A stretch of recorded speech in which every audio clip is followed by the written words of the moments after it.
ആ എന്നാ പിന്നെ മോള് ചെല്ലേ. ശരി അച്ഛാ. എന്താ അച്ഛാ? അരവിന്ദന്റെ കാര്യത്തില് എനിക്ക് ചില സംശയങ്ങളുണ്ടായിരുന്നു. അറിയാലോ, ചെറുപ്പം മുതൽ അവനുള്ള കൂട്ടുകെട്ടും കിട്ടുന്നെല്ലാം നശിപ്പിക്കാനുള്ള സ്വഭാവവും, പഠിക്കാനുള്ള സമയത്ത് പഠിക്കാതെ അവനെ ചാരുവിനെ കൊണ്ട് കെട്ടിച്ച ചാരു അവനെ മാറ്റിയെടുക്കുന്നുള്ള പ്രതീക്ഷയില ഞാൻ ഈ കല്യാണം. ആദ്യമൊക്കെ ചാരുവിനോടുള്ള പെരുമാറ്റം കണ്ടപ്പോ എന്റെ തീരുമാനം തെറ്റിയോന്ന് സംശയമുണ്ടായിരുന്നു. പക്ഷേ ഇപ്പൊ എല്ലാം മാറി.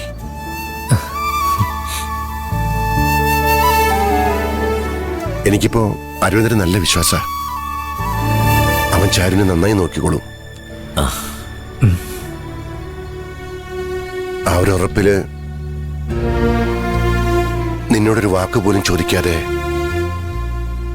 ഞാൻ എന്റെ പേരിൽ മാറ്റിവെച്ചിരുന്ന ആയിരപ്പുറ വീടും ഈ തെങ്ങും പറമ്പും അരവിന്ദന്റെ പേരിലേക്ക് എഴുതി കൊടുത്തു.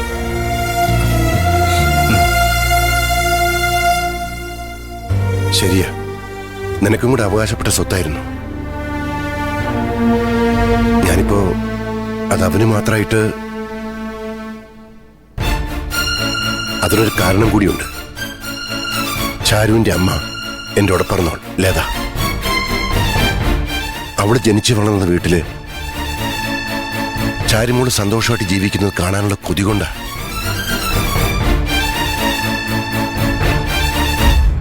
തെറ്റാ ഞാൻ നിന്നോട് ചെയ്തത്. പക്ഷേ എന്റെ എല്ലാറ്റിലും വലിയ സ്വത്ത് നീയാണെന്നുള്ള വിശ്വാസം. എല്ലാ കാര്യത്തിലും നീ എന്നെ നോക്കിക്കൊള്ളുന്നുള്ള വിശ്വാസം, അതെനിക്ക് ഉറപ്പാ.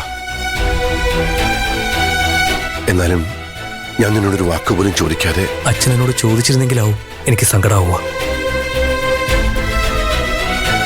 ഞാൻ ആയിരപ്പറയുടെ പേരിലല്ല, ബാലൻ മാഷിന്റെ മോനെന്നറിയപ്പെടാനാ ആഗ്രഹിക്കുന്നത്.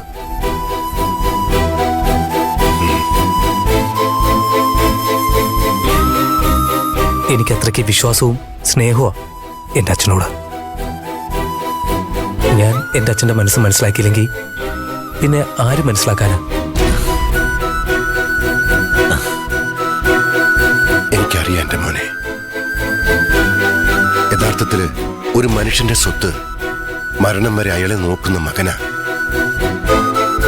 അതാരാണെന്ന് എനിക്കറിയാം.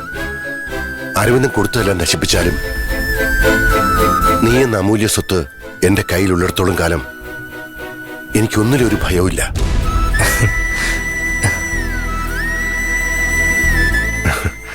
എന്റെ കയ്യിലിപ്പോൾ ഒരേ ഒരു സ്വത്ത് നീയാ, നീ മാത്രം. അതെന്റെ ഭാഗ്യം അച്ഛാ. ശരി, നീ പോയി അവിടെ കാര്യങ്ങളൊക്കെ എന്തായിരുന്നു. ശരി അച്ഛാ.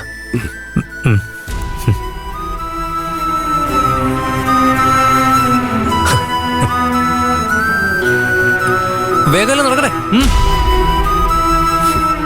കണ്ടില്ലേ,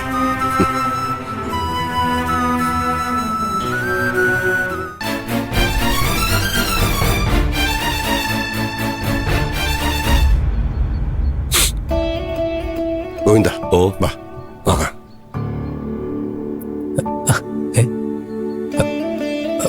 ഹലോ ശ്രേയ, അയ്യോ ഫോൺ കട്ടായില്ലേ? ഇല്ലടാ, ഞാൻ ലൈനിൽ തന്നെ ഉണ്ടായിരുന്നു. സോറി ബേബി, നീ അപ്പോഴേ കട്ടാക്കി പോയിട്ടുണ്ടാവും ഞാൻ വിചാരിച്ചു.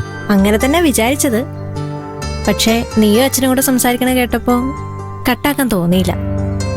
പഠിച്ച കള്ളി നീയപ്പോ ഞങ്ങളുടെ സ്വത്ത് രഹസ്യങ്ങളൊക്കെ ചോർത്തിയെടുത്താണല്ലേ? ഹേയ്, രഹസ്യ സംഭാഷണങ്ങൾ വല്ലതും നിങ്ങൾ സംസാരിച്ചിരുന്നെങ്കിൽ ഞാൻ അപ്പൊ തന്നെ കട്ടാക്കിയാണ്. ആകാശേ, ശരിക്കും നീ സൂപ്പറാ. നിന്റെ മനസ്സ് is great. I am proud of you. നാളെ നിന്നെ ഞാൻ കല്യാണം കഴിച്ച് ആയിരപ്പറയിൽ എത്തുമ്പോ ഇവിടത്തെ സ്വത്തിലൊന്നും എനിക്ക് പങ്കില്ലെന്നും മനസ്സിലാവുമ്പോ നിനക്കത് കഷ്ടം. നീ എന്നെ പറ്റി അങ്ങനെയാണോ മനസ്സിലാക്കിയിരിക്കുന്നത്? നിന്റെ അച്ഛൻ നിന്നോട് ചോദിക്കാതെ സ്വത്തല്ല ഏട്ടൻ എഴുതി കൊടുത്തപ്പോ അത് നിനക്ക് വലിയ കാര്യമായിട്ട് തോന്നി. ചോദിക്കാതെ ചെയ്തതുകൊണ്ട് എന്നോട് ചോദിക്കാതെയാണ് അത് ചെയ്തതെന്ന് ഓർത്തപ്പോ എനിക്കുണ്ടായ അഭിമാനം അത് പറഞ്ഞാൽ മനസ്സിലാവില്ല. നിന്റെ അച്ഛന് സ്വത്ത് നീയാണെങ്കിൽ എനിക്കെല്ലാം നീയാ, നീ മാത്രം. എന്തിനാ നമുക്ക് വലിയ വീട്? സ്വത്ത് വേർപിരിച്ചതിലല്ല എനിക്ക് സങ്കടം. നാളെ ഒരു തർക്കം വരുമെന്ന് എന്റെ പേടി. അതെന്ത് പേടി?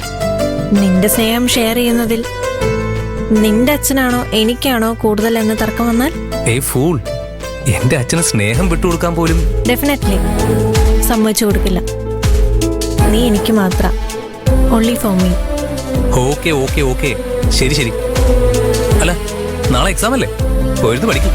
ഓക്കേടാ, ഗുഡ് ബൈ. നൈറ്റ്.